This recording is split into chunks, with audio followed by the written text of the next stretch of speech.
கிறிஸ்துவுக்குள் அன்பானவர்களே, இயேசு கிறிஸ்துவின் இனிய நாமத்தில் அன்பின் நல்வாழ்த்துக்கள். கோலியாத்தை தாவீது கொல்ல வேண்டும் என்பதும், இஸ்ரவேல் ஜனங்களை எகிப்தின் அடிமைத்தனத்திலிருந்து மோசே விடுவிக்க வேண்டும் என்பதும் தேவனால் தீர்மானிக்கப்பட்ட காரியங்கள். அது அப்படியே நடந்தேறியது என்பதை நாம் அறிவோம். பிரியமானவர்களே, கர்த்தர் பட்டயத்தினாலும் ஈட்டையினாலும் ரட்சிக்கிறவர் அல்ல.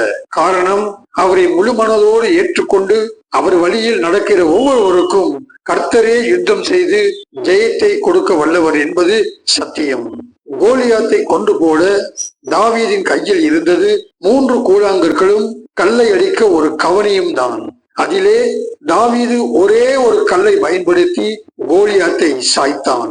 நாமும் நமக்காக ரத்தம் சிந்தி நம்மை பாவத்தில் இருந்து மீட்டெடுத்த ஒரே தேவன் இயேசுவின் மூலம் நமக்கு முன்பாக இருக்கிற ஒவ்வொரு கோலியாத்தையும் வெல்வோம்.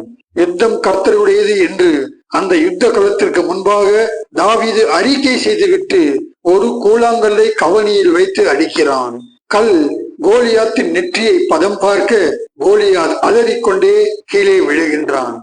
இயேசு கிறிஸ்துவை உண்மையாக விசுவாசிக்கும் ஒவ்வொருவருக்கும் வாக்கு தத்தங்கள் கூழாங்கற்களை போன்றது.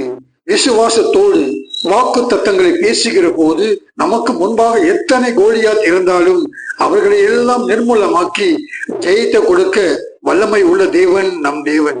வெறும் கல்லை எறிவதற்கும் கவனியில் கல்லை வைத்து அடிப்பதற்கும் மிகுந்த வேறுபாடு உண்டு. கவனியில் கல் வைத்து அடிக்கும் போது அது மிகுந்த சேதத்தை உண்டாக்கும்.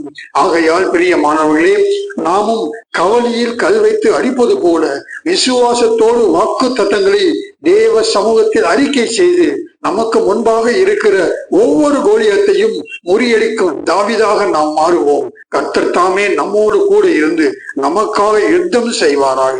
உங்களுடன் கர்த்தர் தாமே எப்போதும் கூட இருந்து நித்தமும் சமாதானமாக நடத்தி அபரிமிதமாக ஆசீர்வதிப்பாராக. ஆமென்.